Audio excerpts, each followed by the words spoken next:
энэ олон улсын хилцүүлэг дээр бид нар хамгийн гол нь одоо хэд хэдэн олон улсын экспортууд тэр тусмаа одоо харьцангуй Монголтой төстэй байх магадгүй системтэй тий 90 он хүртэл ойролцоо системтэй буюу хуучин одоо Оросын одоо Симашкагийн систем дээр бүгд одоо ажиллаж исэн эсвэл тэр системийг хэрэгжилж исэн тэр тусмаа одоо бид нартай харьцангуй ойр уур амьсгалтай агаартай эсвэл генетикийн хувьд ч юм уу эсхий турхтнууд гэж нэг хэсэг ярилдаг байсан тий тэр улс ууч гэдэг. Одоо жишээл өвчлөлийн одоо юуг нь хандлагыг харахад хүртэл яг манайхтай адилхан байдаг байхгүй Казахстан манай хоёр харахад мөн зүрх судасны өвчл маш өндөртэй байдаг ч юм уу тий хоол шимт ижилийн хувьд ч гэсэн их ажил одоо ижил хоол хүнс хэрэгэлдэг гэх мэтчлэн тий одоо ийм улсуудаас айлхаар мэрэгжлийн хүмүүсийг авчирж байна. Бас дэлхийн эрүүл мэндийн байгууллагаасаа хүмүүсийг авчирж байна.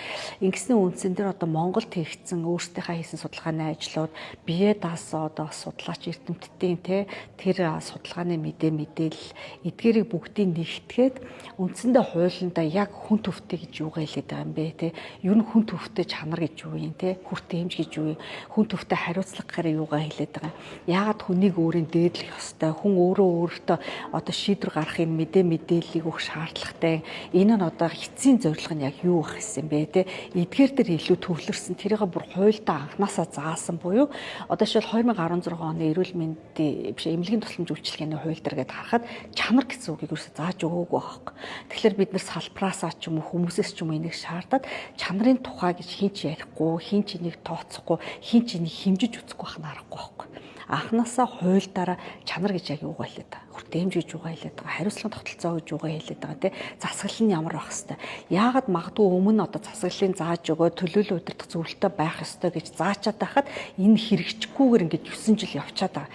Эдгээр бүх асуудлыг том зургаар нь хараад яг тус бүр дээр нь бүр тодорхойлтыг гаргаад тодорхойлт тус бүр дээрээ одоо яг гарцыг үүсгээд тэр гарцан дээр бид нар яг одоо хэмжиж болохуйц хэмжигдэхүүц key performance indicator-т нь хамт оруулж өгөө гэсэн ийм л гол санаатай. Ийм зорилготой. Ер нь хүртээмж гэхээр зэрэг их олон төрлөх байдаг те. За нэгдүгээр яг өөрөө чи асууснаар одоо аслагдсан улс хүмүүст буюу одоо малчтад ч юм уу те алс хязгаарын хүмүүст амьдарч байгаа юмдад эмнэлэгт одоо төвд ирж очих тэрний хүртээмжийг асуудал байна. Хоёрдугаарт хотод байгаа ч гэсэн те хот суурин газар байгаа ч гэсэн жишээлбэл одоо өвдсөн өвчнөө онцлуулах, эмчлүүлэх, эмнэлэг твтгэхийн тулд ор маш удаан хугацаагаар хүлээж байгаа, ойчрох их удаан авж байгаа, эсвэл очиж чадахгүй байгаа бол бас л хүртээмжийн асуудал яригдана. Гурав дахь талаас санхүүгийн хувьд бас ярьж болно. Одоо санхүү эдийн засгийн хувьд хөрөлцөхгүй, шаардлагатай эмээ авч чадахгүй, эсвэл шаардлагатай шинжилгээгээ өгч чадахгүй, улсын эмнэлгийн оочрын дийлэх болохоор хувийн эмнэлэг рүү очиж заавал одоо лабораторийн шинжилгээ өгөхтэй байдаг. Гэтэл тэр нь маш үнэтэй байл бас л хүртээмж асуудал. Тэгэхээр хүртээмж гэдэг чинь өөрөө бас өргөн дэлгэр нэгдүгээрт ойлголт гэдгээ бид нар бас цөмөрөө тодтогчхон зөв бах. Хоёрдугаарт яг үнэ. Одоо манай ажлын хэсгийн нэг онцлог нь одоо яг хөдөө орон нутагт байгаа, асламгдад орон нутагт байгаа хөдөөгийн малчттай яаж энэ эрүүл мэндийн тусламж үйлчилгээг хүртээмжтэйгээр хүрэх юм бэ? Яаж энийг чанартай хүрэх юм бэ? Эдгээр хүмүүс яг хот суурин газар бусд хүмүүсийн адил нэг жигт яаж мэдээ юг авах вэ гэдэг дээр хамгийн гол анхаарлаа төвлөрүүлж тэрэн дээр одоо энэ гадны судлаачдыг оруулж ирээд дэлхийн эрүүл мэндийн байгууллагыг оруулж ирснийг Монгол улс бас энэ дээр их сонирхолтой кейс болох байхгүй.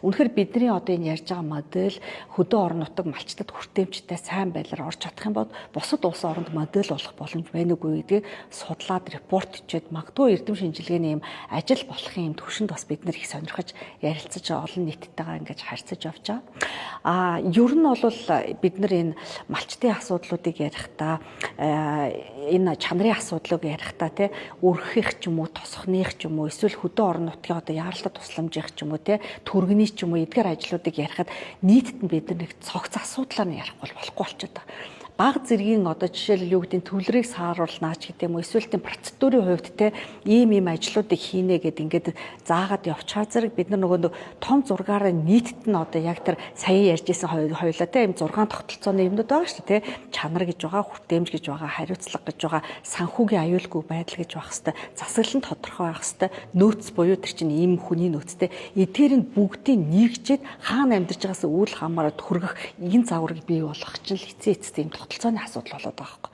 Тэгэхээр бид нар хүссэн хүсээгүй эмнэлэг тусламж үйлчилгээгээ ярихдаа тогтолцооныхаа асуудал руугаа ороод тийшээгээ салбар хоорондоо уялдаг хангах ёстой.